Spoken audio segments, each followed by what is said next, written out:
Hello viewers, welcome to Collywood Uncut with me Farina. வருஷத்துக்கு ஏகப்பட்ட படங்கள் ரிலீஸ் ஆகுதுங்க. அதில் எது பெஸ்ட் அப்படின்னு கேட்டால் அதுக்கு நம்மளுக்கு ஒழுங்கான பதில் சொல்ல தெரியாதுன்னு தான் சொல்லணும். பாலு மகேந்திரா சார் ஒரு சூப்பரான பதில் சொல்லியிருந்தார். உங்கள் அம்மாவோட கைப்பக்குவத்தில் சாப்பிடும் போது உங்களுக்கு ஒரு சூப்பரான ஃபீல் வரும் இல்லையா, அதே ஃபீல் எந்த படத்தை பார்க்கும்போது உங்களுக்கு வருதோ அந்த படம் தான் பெஸ்ட் அப்படின்னு சொல்லியிருந்தார். செம்மல. சரி, இந்த சூப்பரான இன்ஃபர்மேஷனோட நம்ம இன்னைக்கு நிகழ்ச்சிக்கு போகலாம்.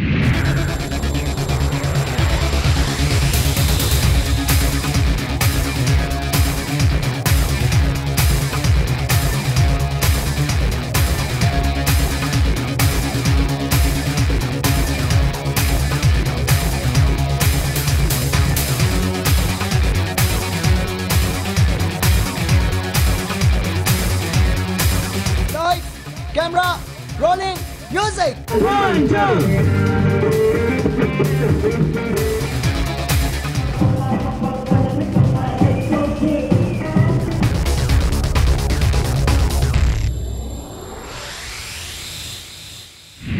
இப்போ சமீபமாக நம்ம தமிழ் சினிமாவில் இருக்கிற ஹைப் என்ன?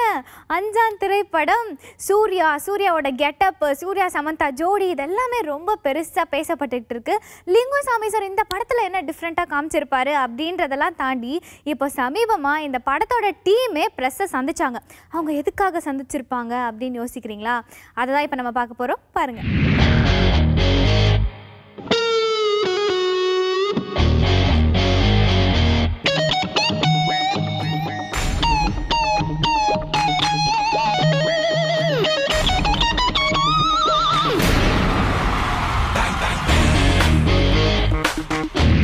இந்த பேங் பேங் பேங் சாங் தான் இந்த படத்துடைய மொத்த மூடு.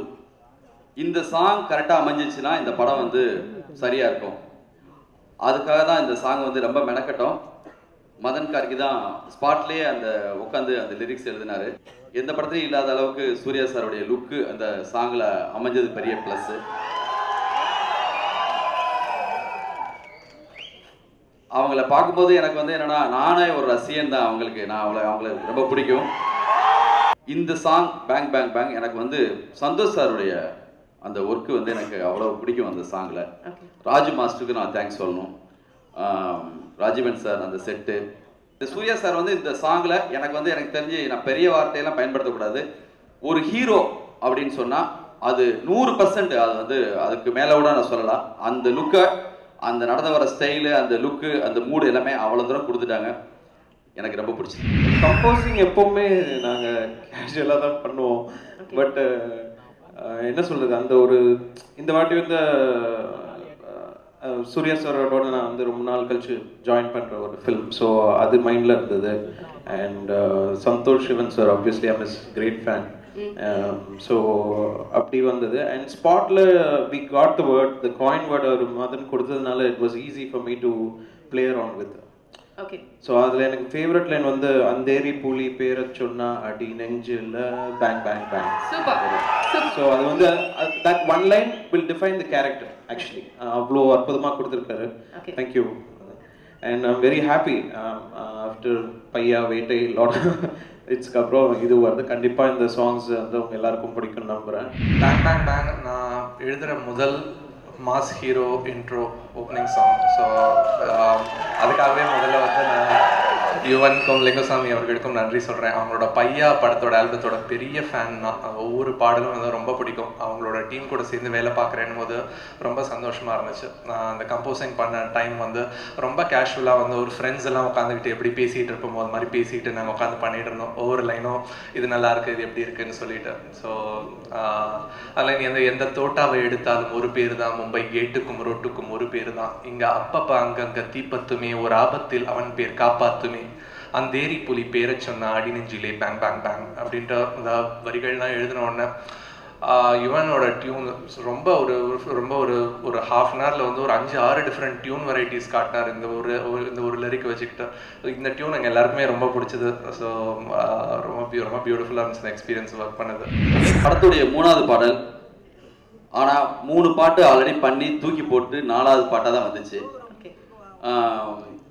உண்மையை சொல்லணும்னா பாட்டுக்கெல்லாம் போயிட்டோம். ஒரு சாங் உண்மையை சொல்லிடுது, நல்ல உண்மை தான் அது. ஸ்பாட்டுக்கெல்லாம் போயிட்டு ஒரு சாங் 3 தடவை மாற்றியாச்சு. 3வது சாங் வந்து கம்போசிங் முடிச்சு லிரிக்கெல்லாம் வேற ஒரு லிரிக் ரைட் எழுதி அது ஸ்பாட்டுக்கு போய் அப்படி கேட்டு போயிட்டே இருக்கப்ப எனக்கு என்னமோ ரைட் சைன் கிடைக்கவே இல்லை. அந்த சாங் கோவாவில் தான் ஷூட் பண்ணுறதுக்காக போனோம். சம்பத் சார் எல்லாமே ஃபோன் பண்ணி ஏன்னா எல்லாம் கிளம்பலாமா, எல்லாம் கிளம்பிட்டு இருக்காங்க அப்படி சொல்லியிருக்கப்போ பதட்டமாக இருக்குது. நாளைக்கு காலையில் ஷூட்டிங்க, இந்த சாங் தான் ஷூட் பண்ண போகிறோமா, இது கரெக்டாக இருக்குமான்னு பயமாக இருந்துச்சு. சந்தோஷ் சிவன் சாரும் காரில் போகிறப்பே சும்மா பார்த்தேன், போட்டு கேட்டு என்ன ரியாக்ஷன் வருதுன்னு. அவர் நல்லா இருக்கிற மாதிரி இருக்குங்கிற மாதிரி ரியாக்ஷன் இருந்துச்சு. சார் எனக்கான இது மாற்றலான்னு தோணிடுச்சு. மொத்த யூனிட்டுமே கிளம்புறதுக்கான எல்லா இதில் இருக்காங்க. சார் நான் சம்பத் சார் சொன்னேன், சரி எல்லாத்தையும் கிளம்பி வர சொல்லுங்கள், சூர்யா சார் கிளம்பி இல்லாமல் கிளம்ப சொல்லுங்கள், எல்லாரையும் கிளம்ப சொல்லுங்கள் சொல்லிட்டு நான் மட்டும் ஷூட்டிங் ஸ்பாட்லேருந்து கிளம்பி சென்னைக்கு வந்துட்டேன்.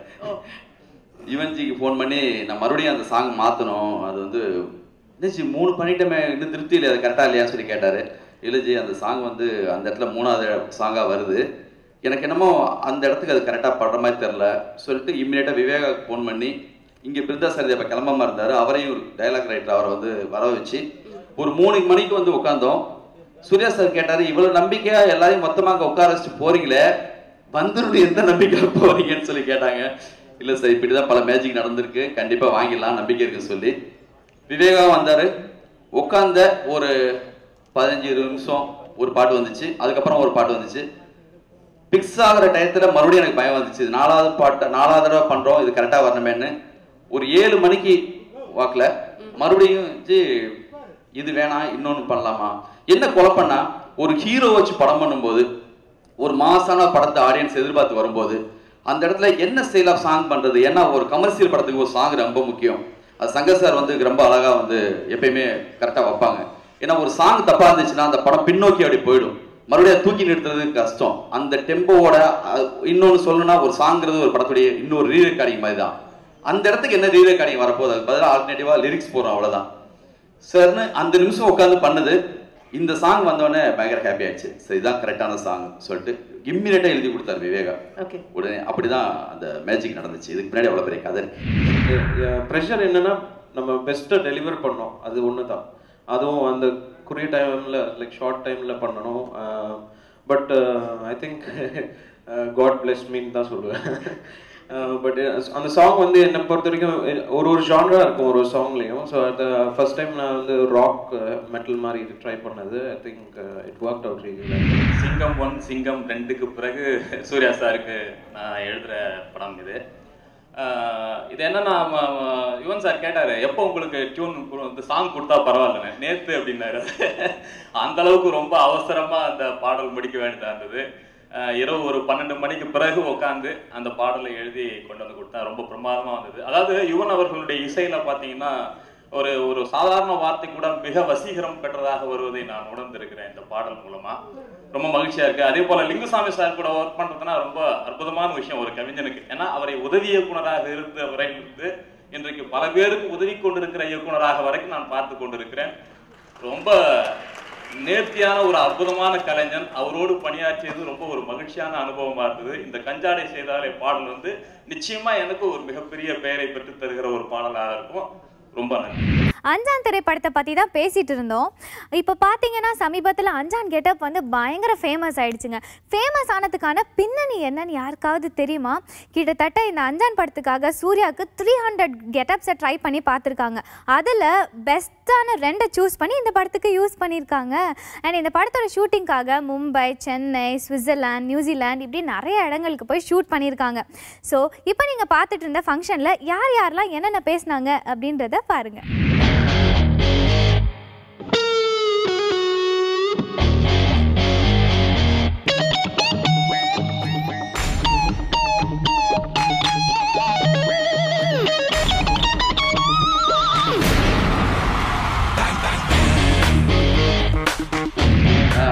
இந்த சாங் வந்து எனக்கு தெரிஞ்சு யுவன் சார் கேரியர்லேயே இதுதான் பெஸ்ட் சாங் நான் ஃபீல் பண்ணுறேன். அவங்க என்ன நினைக்கிறாங்க தெரியல. இனிமேல் அந்த மாதிரியான சாங்ஸ் நிறைய வரலாம். எனக்கு அமைஞ்சதில் என் காதல் சொல்ல நேரம் இல்லை பிறகு இந்த சாங் தான் எனக்கு ரொம்ப பிடிச்சிருக்கு. லிங்குசாமி சாரை பற்றி சொல்லணும்னா அவர் ரன் படம் பண்ணும்போதே அவரை பற்றி ஒரு சிந்தனை எனக்கு சொன்னேன். இது கவிதையாகணும்னு நினைக்கலாம். 100 ரன் எடுத்தால் தான் ஒரு சதம் அடிப்பாங்க, நீங்கள் ஒரு ரன் எடுத்தே ஒரு சதம் அடிச்சுவீங்க அப்படின்னு சொல்லியிருந்தேன். அது பிறகு அவர் ஒரு சினிமாவை தாண்டி ஒரு கவிஞர், ஒரு ஓவியர், ஒரு இயக்குனர் கவிஞராக இருக்கிற பொழுது, ஒரு பாடலாசிரியர் கவிஞராக இருக்கிற பொழுது 2 பேருக்கும் உண்டான அலைவரிசை வந்து சீக்கிரமாக பிக்கப் ஆகிடும். அவர் சொல்கிறது சீக்கிரமாக புரிஞ்சிக்கலாம், அந்த தர்க்கம் வந்து சீக்கிரமாக முடிஞ்சிடும். அந்த வகையில் ஒரு நாள் ஃபோன் பண்ணி கபிலன் என்னது ஒரு பெண்ணுடைய காதலை வந்து சொல்கிற ஒரு விஷயமா இருக்கணும், இது அவன் ஒன்றும் ஏற்றுக்கல, ஆனால் வந்து அவன் ஏற்றுக்க வைக்கணும், அது மாதிரியான ஒரு ஃபீலான ஒரு பாட்டு வேணும் அப்படின்னு சொன்னார். நான் டியூன் அனுப்புகிறேன், நீங்கள் எழுதுங்க, அது ஒரு தண்டவாளத்தினோட இணைக்கோடு மாதிரி நாங்கள் ஏற்கனவே விஷுவல் பண்ணிவிட்டோம் ஒரு பசுமையாக, அதுக்கு சமமாக ஒரு கவிதையாக ஒரு பாடல் வேணும் அப்படின்னு சொன்னார். சரி கவிதையே கேட்குறாரு அப்படின்னு சொல்லிட்டு ஒரு காதல் கவிதை எழுதும்போது அடி பெண்ணே என் பேனா முள்ளில் ரோஜா பூத்தது அப்படின்னு எழுதினேன். ஒரு கவிதை மாதிரி தானே எழுத சொன்னேன், உங்களை யார் கவிதை எழுத சொன்னது அப்படின்னு கேட்டார். அவர் சரின்ட்டு ஒரு எளிமையாக இருக்கணும், அதுக்குள்ளே ஒரு கவிதை இருக்கணும் அப்படின்னு சொன்னார். அதன் பிறகு பல்லவி மட்டும் எழுதிட்டு போகணும், வாங்க ஒரு ட்ராவல் போகலாம் அப்படின்ட்டு ஈஸியாக அப்படியே போகணும். பல்லவி படிச்சுட்டே வந்தேன், இது நல்லா இருக்குன்னு வச்சு பல்லவி முடிஞ்சிச்சு. அதுதான் காதல் ஆசை யாரை விட்டதோ, உன் ஒற்றை பார்வை ஓடி வந்து உயிரை தொட்டதோ அந்த பாட்டு. It's a very soulful song அப்படின்னு நான் கோவாவில் இருந்தோம் ஆக்சுவலி. அப்போது அந்த டியூன் கம்போஸ் பண்ணும்போது அப்படியே ரேண்டமாக பண்ணது. இந்த ஒரு மெலோடி சாங் வேண்டியுமே அப்போ சொன்னீங்களே அப்படின்னு சொல்லிட்டு அதுக்கு அப்படி டக்குன்னு அப்படி கம்போஸ் பண்ண ஒரு சாங்கு. அண்ட் என்னோட மெலடிஸில் I think recent times this can top the melodies I've done அப்படின்னு நான் கான்ஃபிடென்ட்டாக இருக்கேன். ஏன்னா அதில் ஒரு உயிர் இருக்குது அப்படின்னு சொல்லுவேன். என்னோட எல்லாத்தையும் லைக் போகாதே எடுத்துக்கிட்டிங்கன்னா சரி, என் காதல் சொல்ல நேரமில்லை, அந்த மாதிரியான ஜான்ராவில் வர ஒரு சாங் இது. காதல் ஆசை யாரை விட்டதோ, உன்னொற்றை பார்வை ஓடி வந்து உயிரை தொட்டதோ, காதல் சொல்ல காதல் தொல்லை தாங்கவில்லையே, அதை தட்டி கேட்டால் உன்னை விட்டால் யாரும் இல்லையே, யோசனை மாறுமோ பேசினா சிரிப்பு என் ஸ்பெஷாலிட்டி சில்க் ஸ்மிதா கம்யூனிட்டி அப்படிங்கிற ஒரு கிளப் டான்ஸ் நம்பர். இந்த சாங் வந்து மானசி பாடிருக்காங்க அண்ட் விவேகா எழுதியிருக்காரு.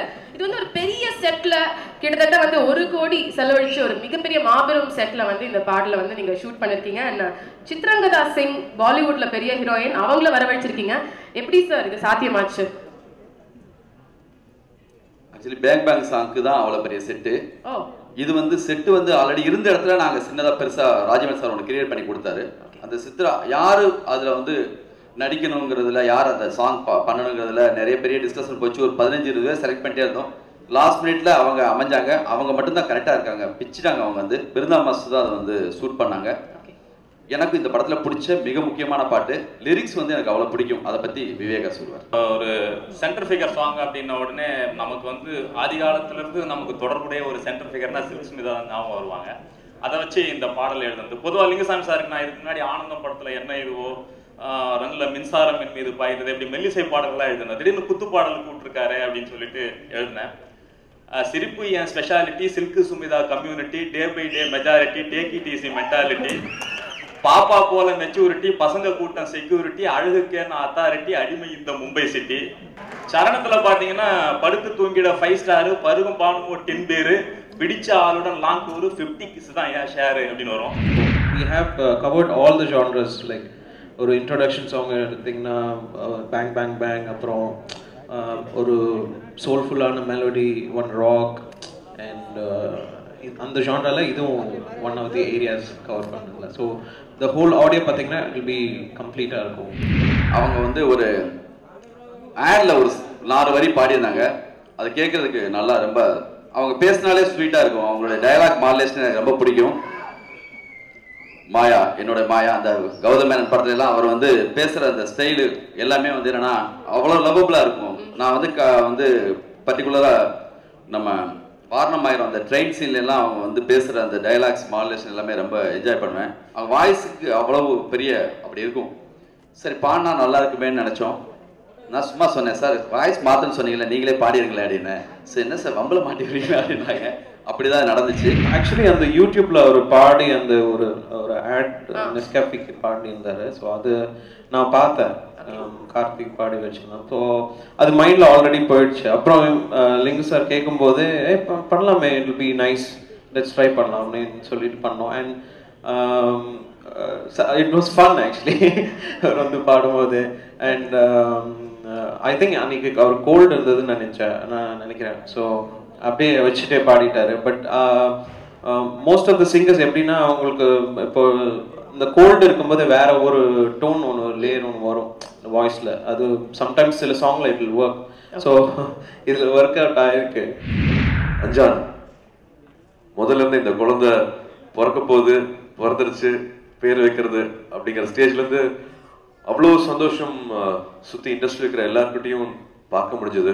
ரசிகர்கள்கிட்டையும் வந்து ஒரு ஃபோட்டோ ஒரு செய்தி வரும்போதும் அவ்வளோ சப்போர்ட்டிவாகவும் அவ்வளோ என்கரேஜிங்காகவும் ஒரு ஸ்டேஜ்லையும் எங்களுக்கு அவ்வளோ நீங்கள் சக்தி கொடுத்துட்டே இருந்தீங்க. ஒரு பேர் வைக்கும் போது அந்த பேருக்காக பரபரப்பாக பேசுனது வந்து அவ்வளோ ஆசையாக வந்து எங்களை என்கரேஜ் பண்ணியிருக்கீங்க. அதுக்கு நான் முதல்ல நன்றி சொல்லிக்கணும்.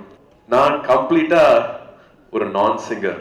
நான் தனியாக பாத்ரூம் கூட தெரியாமல் கூட பாடி ட்ரை பண்ணது கிடையாது. இது வந்து இவர் தான் தள்ளி விட்டார் என்ன சார் அப்படின்ட்டு கமெண்ட் பண்ணி விட்டாரு.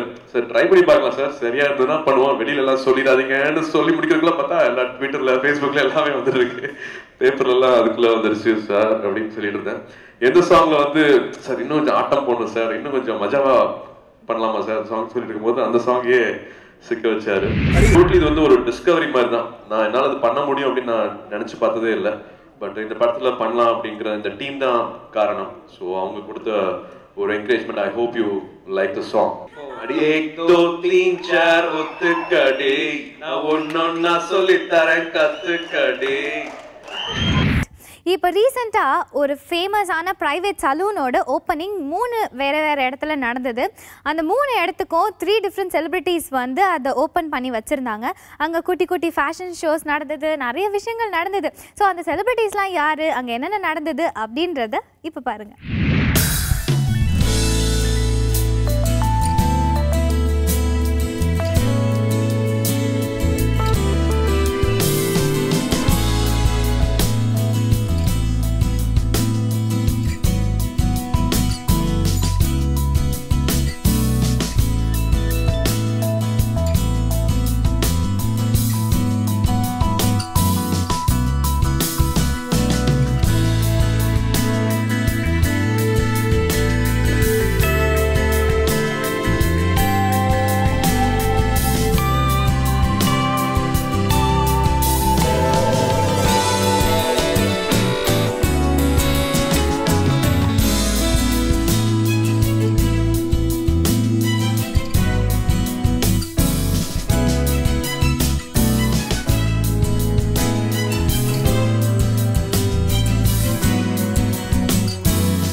ஹாய், நான் இப்போது டோனி அண்ட் கையோட 11th ஷோரூம் ஓப்பனிங்காக வந்திருக்கேன். இன்டீரியர் டிசைன்லாம் பார்த்தேன், ரொம்ப நல்லா இருந்துச்சு. டோனி அண்ட் கை பற்றி நிறைய கேள்விப்பட்டிருக்கேன்னா நீங்கள் எல்லோரும் ஹேரிங்டன் ரோட்டில் உள்ள இந்த டோனி அண்ட் கை ஷோக்கு வாங்க, பிளேஸ்க்கு வாங்க. ரொம்ப நல்லாயிருக்கு இவங்க சர்வீஸ்லாம், டாரிஃப் கூட ரொம்ப நல்லாயிருக்கு. Thank you so much Puthuyugam. Thank you.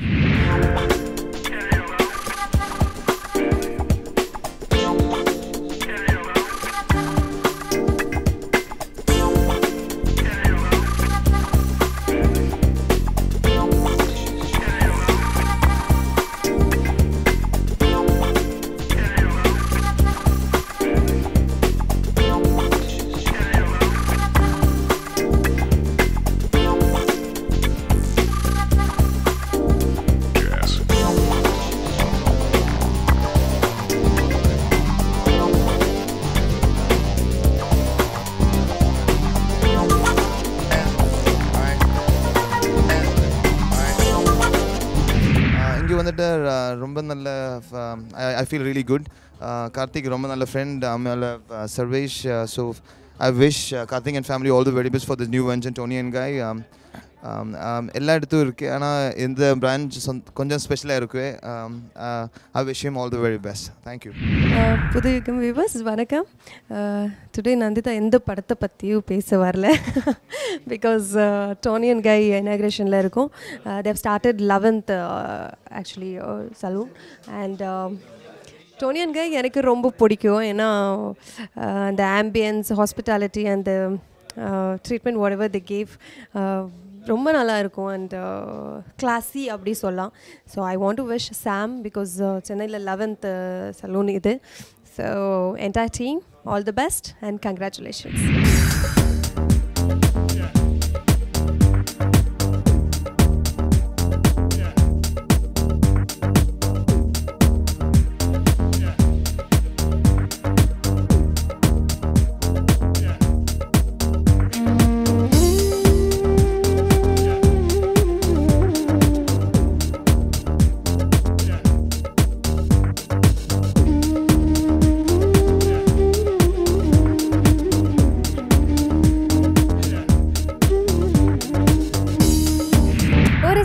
சாப்பிட்டா மட்டும் பார்த்தாது, அதை டேஸ்ட் பண்ணவும் தெரிஞ்சிருக்கணும் அப்படின்னு சொல்லுவாங்க. அதே மாதிரி சினிமாவை நீங்கள் எல்லாரும் சேர்ந்து ரசிக்கிறனால தான் இந்த ஷோ மிகப்பெரிய வெற்றி அடைஞ்சிருக்கு அப்படின்னு சொல்லணும். இதே மாதிரி அடுத்த காலர் அன்கட்லேயும் நிறைய இன்ஃபர்மேஷன்ஸோட நான் உங்களை மறுபடியும் சந்திக்கிறேன். Until then, this is me, Farina, saying bye bye from Kollywood Uncut.